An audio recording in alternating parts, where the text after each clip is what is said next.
اسلامی ریاست کا فرض ہے، ریاست مدینہ کا فرض ہے کہ اس کے اندر ان حقوق کو برقرار رکھا جائے۔ میں اپنی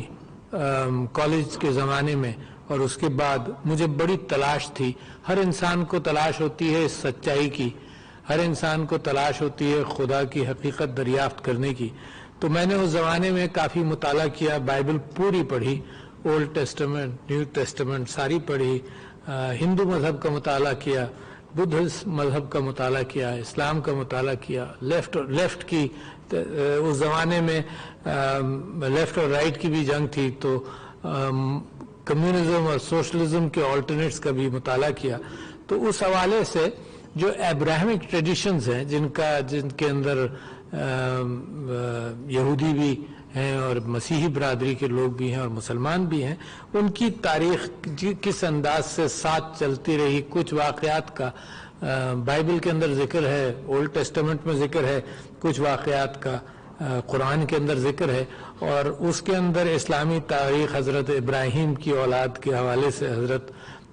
آدم کی تخلیق کائنات، اللہ تعالیٰ کی تخلیق کائنات کے حوالے سے بہت ساری کامنالٹیز ہیں، سورس بالکل ایک ہی نظر آتا ہے۔ میں یہ سمجھتا ہوں اس بات سے سب سے زیادہ میں متاثر ہوا کہ حضرت عیسیٰ کا جو دور تھا، حضرت عیسیٰ کی جو زندگی تھی، اس کے اندر اس انسانی ہمدردی نے بڑا مقام پایا۔ اچھا، اسی اعتبار سے اور بڑا پیسیفسٹ ٹائپ آف ریلیجن جس کے اندر اسلام کی جب بعثت ہوئی حضور اکرم صلی اللہ علیہ وسلم کے زمانے میں، تو وہ کوئی امپلیمنٹیشنز اور اسٹیٹ کے حوالے سے بھی آیا، اور حضرت عیسیٰ نے جس مذہب کی بات کی اس میں انسانیت، ہمدردی، رحم، غریب کو اٹھانا، اور پھر جب اسلام آیا تو اس کی بھی بنیاد لوگ یہی لکھتے ہیں کہ معاشرے کے اندر اتنا استحصال ہو گیا تھا کہ وہاں بھی اس بات کی بڑی سخت ضرورت تھی کہ پسے ہوئے طبقے کو اٹھایا جائے۔ تو حضرت عیسیٰ ابن مریم نے اس بات کو ہمیشہ کے لیے تحریر کرا دیا کہ جس کو چرچ بھی فالو کرتا ہے اور ہمارے مسیحی برادری کے لوگ جس انداز سے فالو کرتے ہیں، یہاں رتفاؤ کا ذکر ہوا، میں تاریخ بیان کر سکتا ہوں کہ اللہ کی تلاش میں انسان اتنی محبت کے ساتھ رہتا ہے کہ چرچ کے اندر ایک مناسٹسزم نے جنم لیا، جس کے اندر لوگوں نے یہ طے کیا مثال کے طور پر کہ میں سورج نہیں دیکھوں گا، اللہ کی عبادت کے اندر وقت گزاروں گا، تو لوگوں نے زندگیاں گزار دیں اللہ کی عبادت کے اندر، سورج نہیں دیکھا۔ لوگوں نے فاقے کیے سورج اللہ کی عبادت کے اندر، لوگ کسی سے بات نہیں کی، اپنی زبان کو روک دیا، ساری زندگی بات نہیں کی، چپ کا روزہ رکھا اللہ کی تلاش کے اندر، اللہ کی محبت کے اندر، تو بڑی قربانیاں۔ پھر آپ جب رینیسانس دیکھتے ہیں تو جو انسان کی محبت اپنے خدا سے اور پیغمبر سے، تو آپ سارے یورپ کے اندر چرچز، آرٹ، سب اعتبار سے، میوزک، آپ یہ دیکھیں کہ ایک اللہ کی تلاش میں اور اللہ کی محبت کے اندر انسان کتنی اپنی زندگیاں گزار دیتا ہے۔ تو میں یہ سمجھتا ہوں کہ رتفاؤ مثال کے طور پر وہ نکلی کلکتے جانے کے لیے، she was a German lady, کلکتے جانے کے لیے نکلی، اور جب کراچی پہنچی تو اس کو کسی نے بتایا یہ کہ یہاں پہ ایک لیپر کوڑ کی کمیونٹی ہے، وہیں رک گئی۔ اس نے کہا کہ حضرت عیسیٰ نے لیپرز کی اور کوڑیوں کی خدمت کی تھی، تو اس سے اچھا کیا اس کے لیے ثواب کا کام کہ وہ وہاں رک کر اس نے کوڑیوں کی خدمت کی۔ تو جو مسیحی برادری کا ایک بہت بڑا کنٹریبیوشن ہے، جیسے رینیسانس کے دوران، رینیسانس سے پہلے اس مسلمانوں نے جب دنیا کے اندر ترقی کی اور سائنس اور سارے علوم کے اندر، تو مسلمانوں نے یونان کے فلسفہ، یونان کے علم کو، یونان کی طب کو ٹرانسلیٹ کر کر، ترجمہ کر کر آگے پہنچایا۔ اس میں پچھلے دنوں میں بات کر رہا تھا الفارابی کی، جو فلسفی تھے، مسلمان فلسفی تھے،